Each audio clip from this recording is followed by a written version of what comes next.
বদলি রান্নাঘর থেকে প্রত্যেকে শুভকামনা জানিয়ে আজকের পর্ব শুরু করছি। আজ আমি ঝিঙে দিয়ে একটি অন্যরকম ইউনিক রেসিপি নিয়ে এসেছি, যেটি ঝিঙের মুগমোহিনী। ঝিঙে, মুগ ডাল আর কয়েকটি উপকরণে এটি তৈরি। এখানে আমি ঝিঙে এরকম করে একটা ঝিঙে দিয়ে এরকম খণ্ড খণ্ড করে কেটে নিয়ে মাঝখান থেকে একটু চিড়ে নিয়েছি। আর নিয়েছি আলু, আদা। এখানে ঝিঙেগুলো ভালো করে ধুয়ে নুন আর হলুদ মাখিয়ে নিব। এখানে নুন হলুদ মাখিয়ে নিচ্ছি ঝিঙার মধ্যে।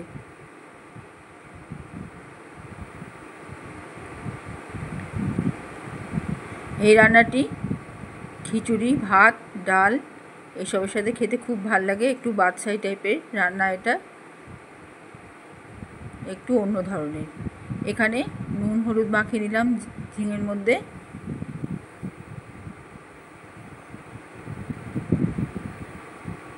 এখানে কিশমিশ,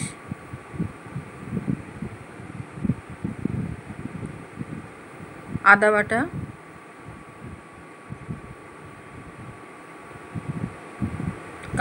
পাকা লঙ্কা বাটা,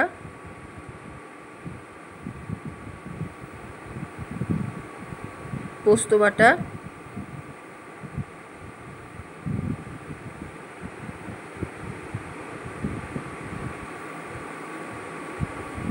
সেদ্ধ মুগ ডাল বাটা। মুগ ডালটা শুধুই বাটা, নুন ছাড়া। এখানে আলু ছোটো ছোটো করে কেটে রেখেছি, ধুয়ে রেখেছি। এবারে একটা প্যানের মধ্যে বেশ কিছুটা তেল দিয়ে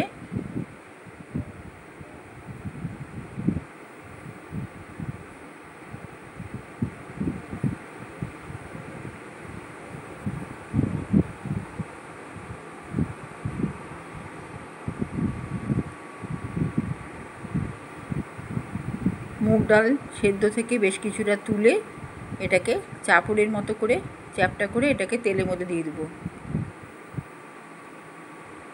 এর মধ্যে লবণ বা অন্য কিছু দেওয়া নাই।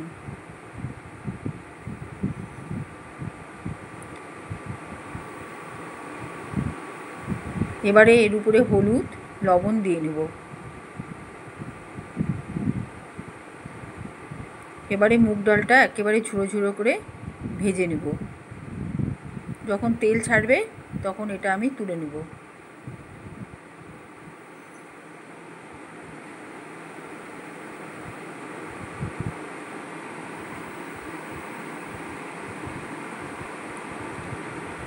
তুলে নেওয়ার আগে এখানে একটু লঙ্কা গুঁড়ো দিয়ে দেবো আর একটু চিনি দিয়ে দেবো।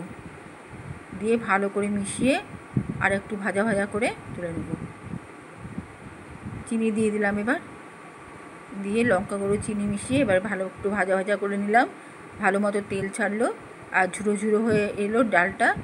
এই সময় আমি এটা তুলে রাখবো।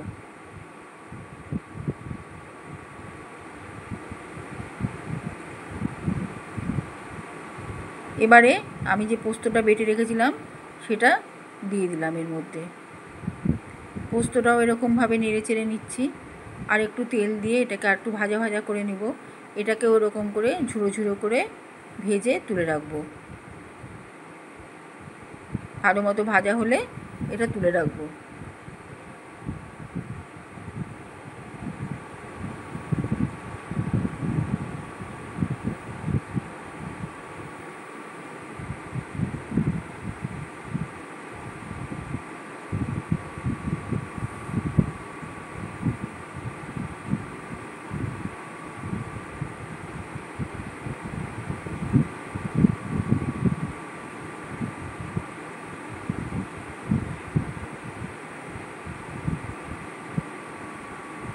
এটাও ভালো করে ঝুড়ো ঝুড়ো করে ভাজা হয়ে গেল।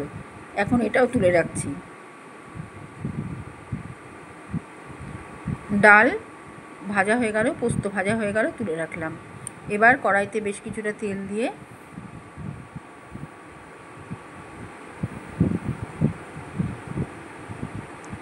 যে আলুটা কেটে রেখেছিলাম কাঁচা, ওটা দিয়ে দিলাম।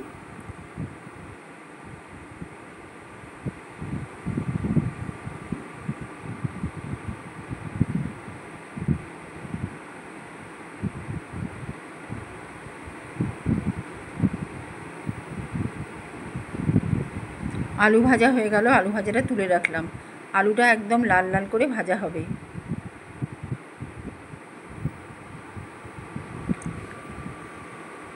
অবশিষ্ট তেলের মধ্যে আমি মেখে রাখা নুন হলুদ দিয়ে মেখে রাখা ঝিঙে দিয়ে দিলাম। দেওয়ার পরে একটু রেখে নিয়ে সামান্য একটু জল দিয়ে ঢেকে দিব। ভেপারে সেদ্ধ হয়ে গেলে তেল টেনে নিলে এপিট ওপিট করে নামিয়ে নেব। সামান্য একটু নুন দিয়ে দিলাম, জল একটু নুন দিয়ে ঢেকে রাখলাম। ভেপারে সেদ্ধ হয়ে গেল ঝিঙেটা। এবার এপিট ওপিট করে আমি এটাকে নামিয়ে নেব, ভাজা ভাজা করে নামিয়ে নেব।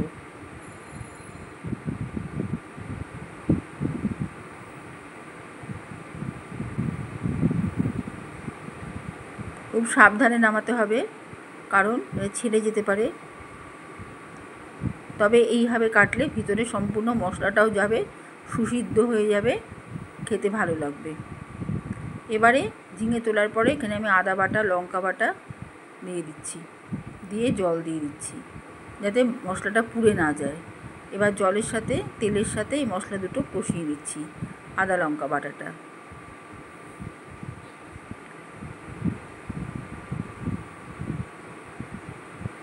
এর মধ্যে আলু দিয়ে আমি একটু ঢেকে রাখলাম। মশলাটা আগে কষিয়ে নিব, কষিয়ে নিয়ে আলু দিয়ে ঢেকে নেব। আলু ভাজা দিয়ে ভালো করে কষিয়ে নিচ্ছি মশলাটা।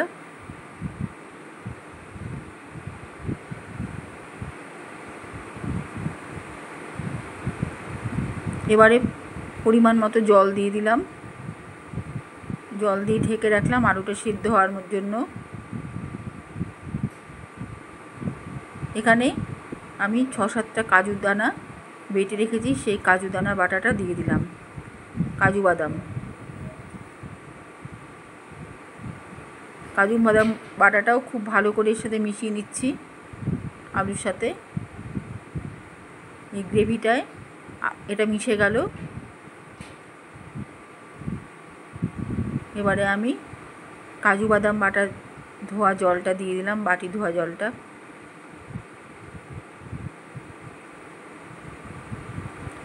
গুঁড়ো দুধ দিলাম 1 চামচা মতো।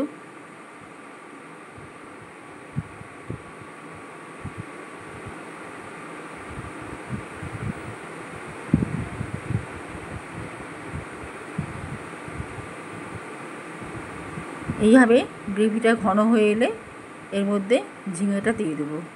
ঝিঙের তেলটা জুসটা আগে দিয়ে দিলাম, সঙ্গে ঝিঙেটাও দিয়ে দিলাম।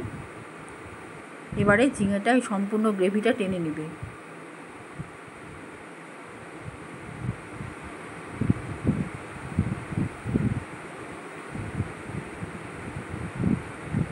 আমি একটুখানি আদা রেখে দিয়েছিলাম, সেটা জল দিয়ে গুলে দিয়ে দিলাম আদা বাটা জলটা।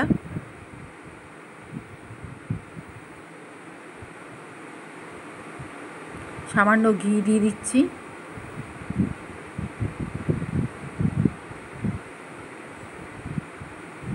এবার ভেজে রাখা যে মুগ ডালটা, যেটা সেদ্ধ করে বেটে মুচমুচে করে ভেজে নিয়েছিলাম তেলে, সেটা দিয়ে দিলাম।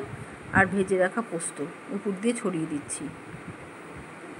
এটা ঘাঁটাঘাঁটি করব না, পুরো মজে আসবে, রস পুরো টেনে নেবে এই ডাল আর পোস্ত বাটাটা, গ্রেভিটা পুরো টেনে নেবে, দিয়ে মাখো মাখো হয়ে যাবে ঝিঙার সাথে। তারপরে আমি নামিয়ে নেব, একটু ঢেকে দেব।